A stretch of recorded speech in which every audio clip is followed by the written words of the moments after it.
أنا العبد الذي كسب الذنوب وصدته الأماني أن يتوب.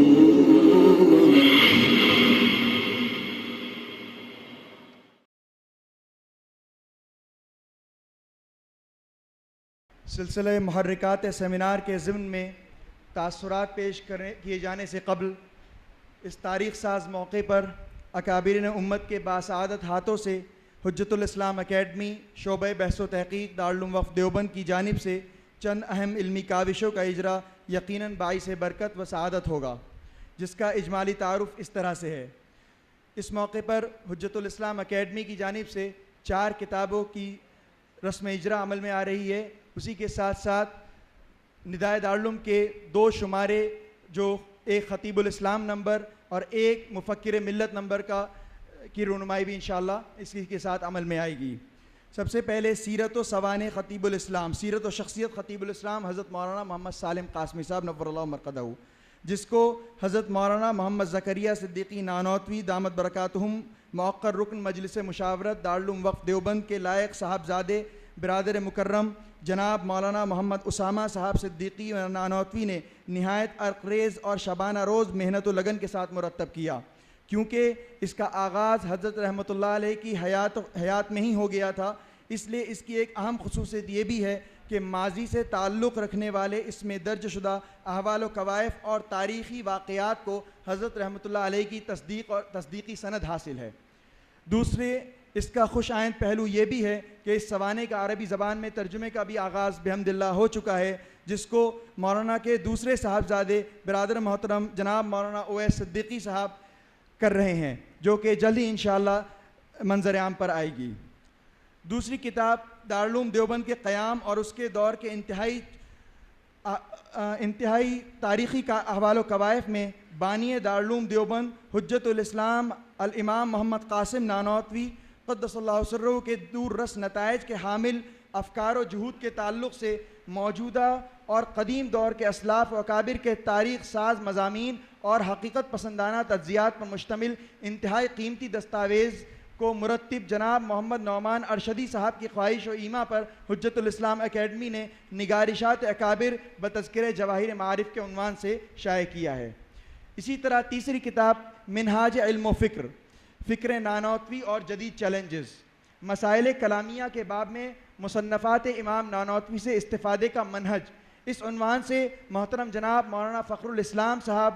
مظاہری کے مضامین مسلسل قسط وار ندائے دارالعلوم میں شائع ہوتے آئے ہیں۔ ان مضامین میں حجت الاسلام الامام محمد قاسم نانوتوی رحمۃ اللہ علیہ بانی دارالعلوم دیوبند کے افکار و اصول کا موازنہ مشہور مفکرین، فلاسفہ اور سائنسدانوں کے افکار و اصول پر کیا گیا ہے، اور بحث و تحقیق کے موجودہ تمام اصولوں کو مد نظر رکھتے ہوئے بلا کسی افراط و تفرید اور تعصب و عناد کے ایک غیر جانبدارانہ تجزیہ پیش کیا گیا ہے۔ ان مضامین کی افادیت اور موضوع کی ندرت کی بنا پر حجت الاسلام اکیڈمی نے انہیں کتابی پیرہن میں شامل کیا ہے۔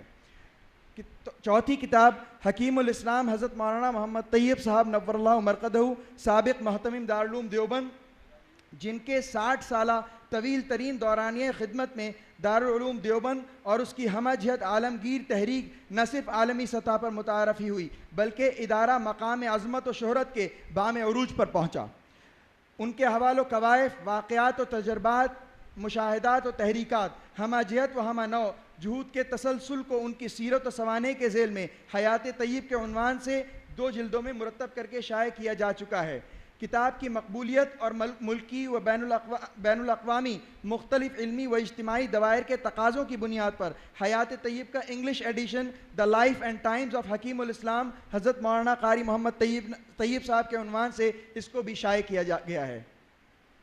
5ویں کتاب آسمان علم و فضل کے تابندہ و درخشاں آفتاب و مہتاب خطیب الاسلام حضرت مولانا محمد سالم قاسمی صاحب رحمۃ اللہ علیہ اور مفکر ملت رئیس العلماء نمونہ سلف حضرت مولانا عبداللہ اسماعیل پٹیل صاحب کاپودروی نور اللہ مرقدہم محض 3 ماہ کے تقدم و تاخر کے فرق سے داعی اجل کو لبیک کہتے ہوئے آسودہ رحمت ہو گئے۔ بہر 2 بزرگان مرحومین کا علمی و عملی دائرہ اثر ملکی سطح سے لے کر بین الاقوامی سطح تک کو محیط تھا۔ ان اکابرین امت سے عقیدت و محبت، اخلاص و ارادت اور طالب علمانہ تعلق رکھنے والے اصحاب علم نے اپنے تاثرات کو مضامین کی شکل میں دارالعلوم وقف دیوبند کے علمی ترجمان ماہنامہ دارالعلوم وقف دیوبند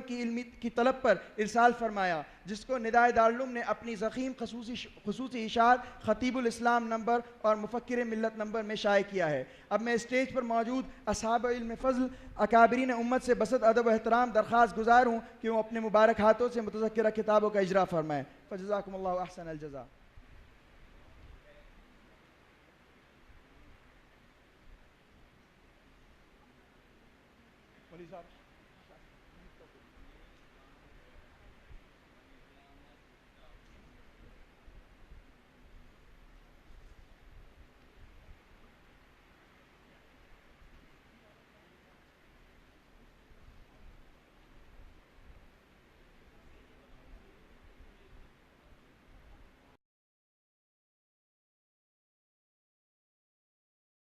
أنا العبد الذي كسب الذنوب وصدته